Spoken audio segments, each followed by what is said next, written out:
Professor Fernando Simões, who's going to talk about academic bias and international investment law. And again, I'll remind you, if you could, while he's speaking, any questions, please send them through. So over to you, Fernando. Thank you, Paul. Hello, everyone. I hope you can hear me.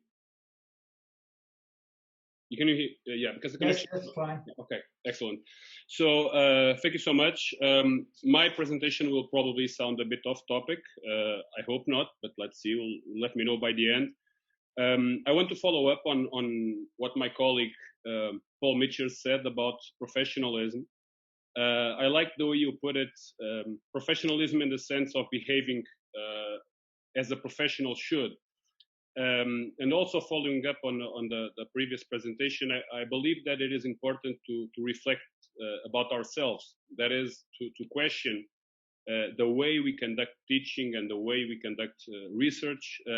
In this particular case, in the field of international investment law, I have been, so the reflections that I'm going to share with you today they basically relate to some issues that I have been thinking about for some time and hopefully will be published sooner or later.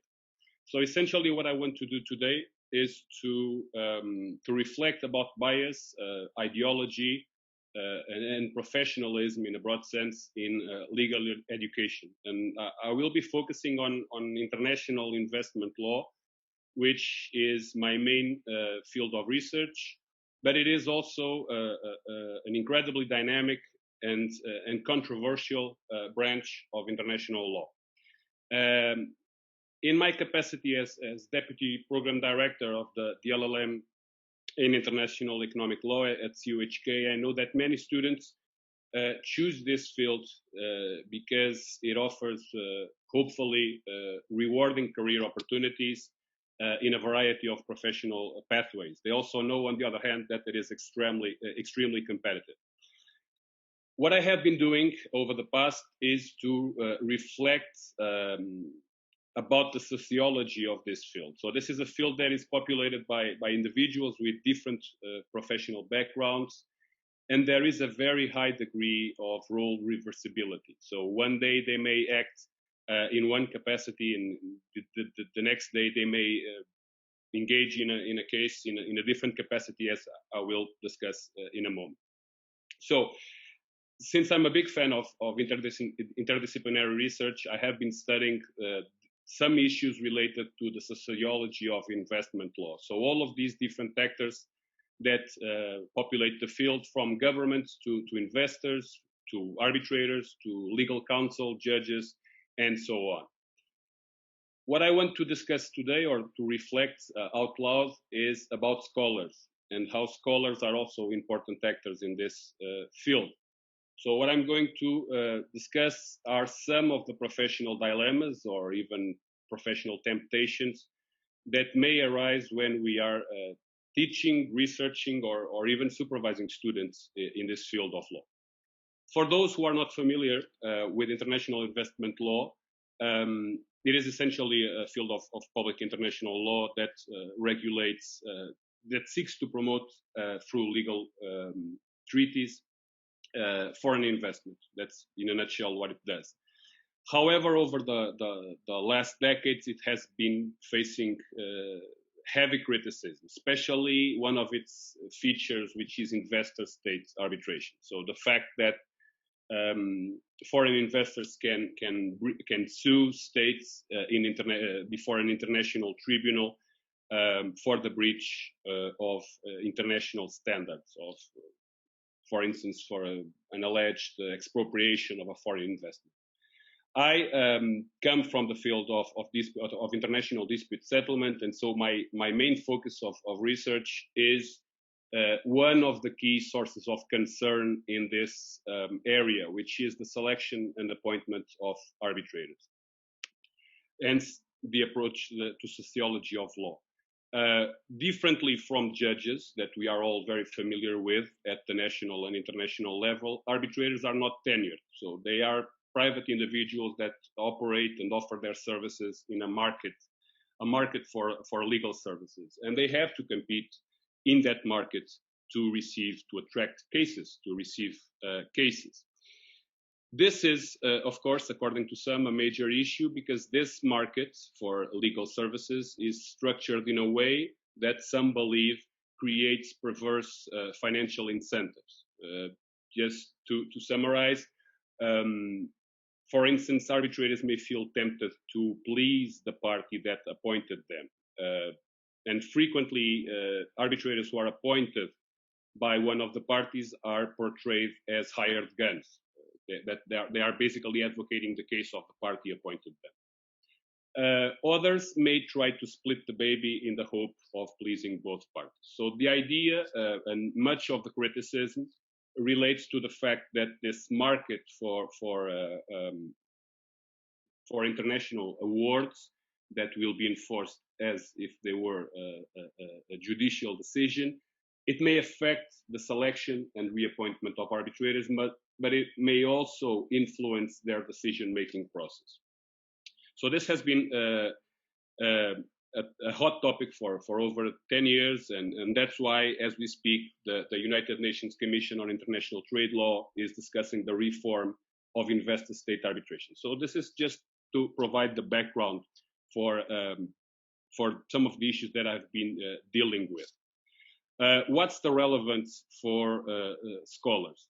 Since this market does not require exclusivity, as I mentioned previously, there are some lawyers who act one day as counsel, and the next day they may discuss a certain issue as an academic, and the next day they will be hearing a case as an arbitrator. So this raises concerns that individuals might misuse their role in one job for the benefit of another. So this problem has been turned an issue conflict, because there may be a conflict of interest stemming from an arbitrator's relationship to the subject matter of the dispute. So it's not his previous connection to any of the parties. It's his approach to the subject matter of the dispute. For instance, because in his capacity as a scholar, he already published an article discussing the same problem. So the decision-making process may be tainted by role confusion. As we all know, scholars should be subject to certain standards, professional standards, what we expect them to do, the way we expect them to behave. Arbitrators have other standards that may apply, legal counsel, the same thing. So frequently, arbitrators are appointed because of positions that they have taken in previous awards or in previous academic writings. So a very famous book in the field that was published around 35 years ago, titled Dealing in Virtue. The two authors, one of them was a lawyer and the other was a sociologist, if I'm not mistaken. They argued that the symbolic capital that is acquired through scholarship may be later translated into substantial value in this market for international arbitration. That's why you see so many practitioners publishing articles as scholars or in legal journals. So scholars may decide to act strategically by signaling their judicial attitudes to potential clients, to prospective parties. And there is an author, I have a slate of interesting and thought-provoking quotes that I would like to share with you. A German colleague has argued that some professorial writing in the field of investment arbitration is often a barely concealed application to investors or host states for appointment of the author as an expert or arbitrator. And another scholar writing in the field, David Schneiderman, he's very critical of the whole field. The dirty little secret is that many scholars aim to complement their university incomes with lucrative part-time work. Not all succumb to the pressure to conform, but many do. As a result, he argues, institutions of higher learning are deeply implicated in the spread and maintenance of international investment law's legal orders.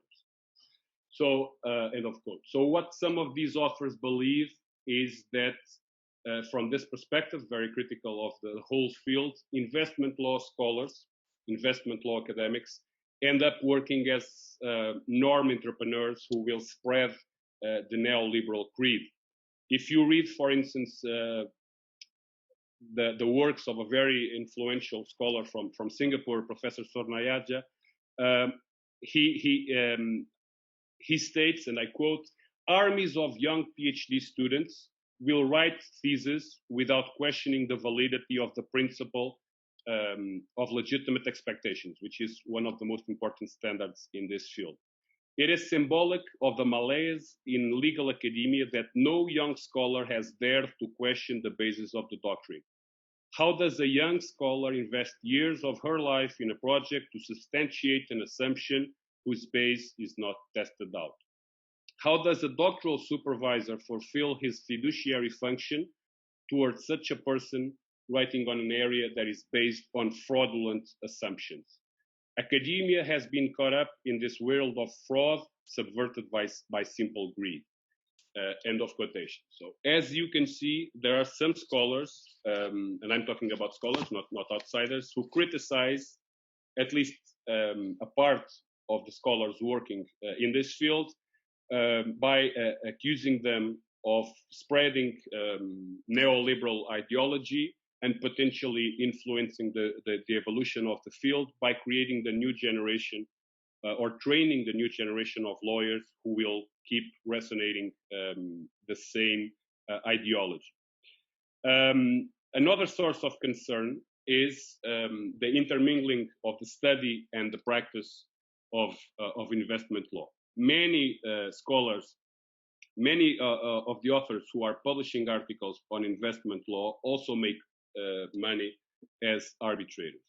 So this may create conflicts of interest. Frequently, their career background is not revealed to the readers. So frequently when they publish an article, they do not really disclose potential conflicts of interest. They do not disclose the fact that they also serve frequently as arbitrators. So frequently they only make a reference to their academic affiliation. While in other fields of science is frequent for journals to require authors to disclose any and all financial or personal relationships that may bias their work, and journal editors must also disclose any potential relationships that they have in the field. In the field of arbitration, this is not at all the rule. You don't have such level of public disclosure. And some authors even go beyond this criticism by, I'll just give you an example from Professor CUHK from Michigan. The more subversive analysts and commentators tend to be excluded from the actual workings of what he calls the International Investment Law Agency, so of the whole industry, so to speak. They are not invited to the best conferences. They are not appointed to serve as arbitrators or as counsel. They are not hired by the formal international investment law agencies, such as the International Center for the Settlement of Investment Disputes. And importantly, their scholarship is ignored by those who are professionally or intellectually committed to maintaining the International Investment Law Agency. Again, these are very strong accusations, and what I want to discuss in a future paper is what's the potential impact of all of this pressure to conform, not just in the sense that I'm not saying that all scholars wish to jump on the arbitration bandwagon and make some money on the side, even if they only want to focus on their academic career, do they feel pressure to conform? So, because again, they may decide to act strategically by writing and publishing articles in a way that will elevate their standing in the community. So essentially, the questions that I want to raise in my future paper are the following: Are scholars, particularly young ones and even PhD students, free to address these issues with a fresh, open mind, or do they feel this pressure to conform to mainstream academic discourse? Are scholars trying to just echo the positions that they believe are espoused by this arbitration elite so that they can become members of that epistemic community, so that they can get invited to the best conferences, so that they can influence policy making, so that they can hopefully shape jurisprudence? I, for now, have only two tentative comments to make, and I will welcome, of course, any suggestions and feedback. The first is that in this field, and because this field is at the forefront of the globalization process, it's very difficult the realms of academic, legal, and political fields are very blurred. It's all about politics in the end. It's very difficult to maintain a strictly technical discussion. This is one of the reasons why many authors recently have turned to empirical research in the hope of substantiating their arguments and contributing to a more objective debate. But still, this is not completely possible, because empirical research also brings some challenges. It's very difficult to qualify. It's not a purely technical exercise. Second, and maybe I'm being naive, but reputation, I believe, is sacred for most lawyers, for most arbitrators, for most judges. And I also like to believe that that's the case with most scholars. So I believe that most scholars care deeply about the respect of their colleagues and of their peers, and they do not wish to be seen as someone who just tries to signal to the market and build their reputation on trying to conform to outside pressures.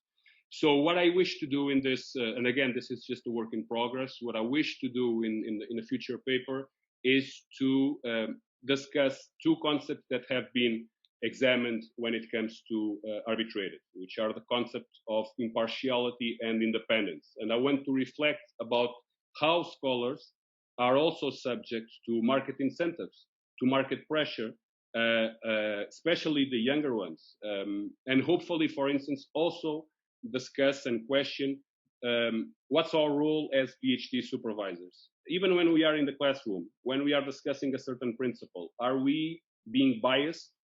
Are we being affected by our political and worldviews, by the fact that we strongly oppose globalization, or that we feel it's the less of different evils? I mean, it's in the end a reflection about how even the publishing industry may be affected by these biases, may be affected by these incentives. I'll stop here. Thanks for your time, and I look forward to your comments and questions. Okay, can I remind people, please, to send me any questions? I'm amongst my many talents, I was an international arbitration practitioner for more than 35 years, and so I have some understanding of this issue, Fernando. And I just I tell you, this process, this is only speaking from the point of view of having been a lawyer, counsel representing parties, but also as an arbitrator to some extent. When you are, and bearing in mind these kind of investment arbitrations are very substantial cases. They involve a lot of money almost always, and therefore the lawyers have time to look carefully at the panel. And you talk about independence and impartiality, but I mean, in most of these panels, there will be an arbitrator who's appointed by one party, an arbitrator appointed by the other, and then a neutral, some form of usually party input into these panels. And as a party representative, we would do in-depth research on our proposed appointee to the panel. We would look at every paper anyone had published. You know, this doesn't mean just academics, even practicing lawyers, as you know, they write articles, they express views. And I mean, I think independence and impartiality is one thing. I think in terms of financial conflicts and family relationship, that's one thing. But in terms of your political views, your worldview, I think that it is up to the parties to ensure that the person they nominate aligns with the case that their client wishes to advance. Now, this is very different from the kind of American idea of your arbitrator being an advocate for your case. That's not something I've ever supported. But I think in terms of the kind of worldview, which is what you're talking about, of the party-appointed arbitrators, I do think it's fair game for parties to look at writings of academics and make sure they do align. And that wouldn't that argue in favor of academics expressing rather wider and sometimes controversial views about your international investment treaty type topic, because there are going to be cases out there where that view may be very relevant. So I'm not sure that joining the international. I agree with you. There is an international arbitration elite, and it's incredibly difficult to break into it. But I'm not sure necessarily that alignment with a kind of common view is really necessary. I think there is also a case to be made for those who do have more challenging views and differ from the overall worldview, especially in the polarized world that we're in now, increasingly polarized world. Sorry, I'll stop there and back to you. Yes, thank you. Maybe I invested too much time talking about arbitrators, because I wanted to give some background for those who who are not familiar with investment arbitration. So I in the end, I didn't really have much time to talk about scholars. My argument in this paper, in the future paper, is not so much about the double hatting problem, not so much about scholars who want to join the market for investment arbitration, part-time or full-time. I was just questioning, even if they do not want to do that, do they feel pressure? Because is this industry established in such? Is there such pressure to conform as some authors believe? My first impression is that that's not completely correct, because if you follow the literature in the field, there are many of the so-called subversive authors. Actually, most of the PhD theses published more recently are quite critical. So I still believe, in the end, my reflection is also about academic freedom, in the sense, but I still want to dig deeper, and that led me to think about whether I think we need to reflect about ourselves. I think we need to reflect. That's also part of our duty as scholars. Are we just conveying the mainstream ideology, or whatever you want to call it, or are we criticizing, and are we thereby influencing the way our students think? That's also something that I didn't really have much time yet to reflect on, and probably I'll reach out to other colleagues on that. But I would like to hear from their experience. Do they sometimes feel this pressure to conform to the mainstream academic discourse? All right. Okay, Fernando. Well, we've actually run out of time, so thank you very much.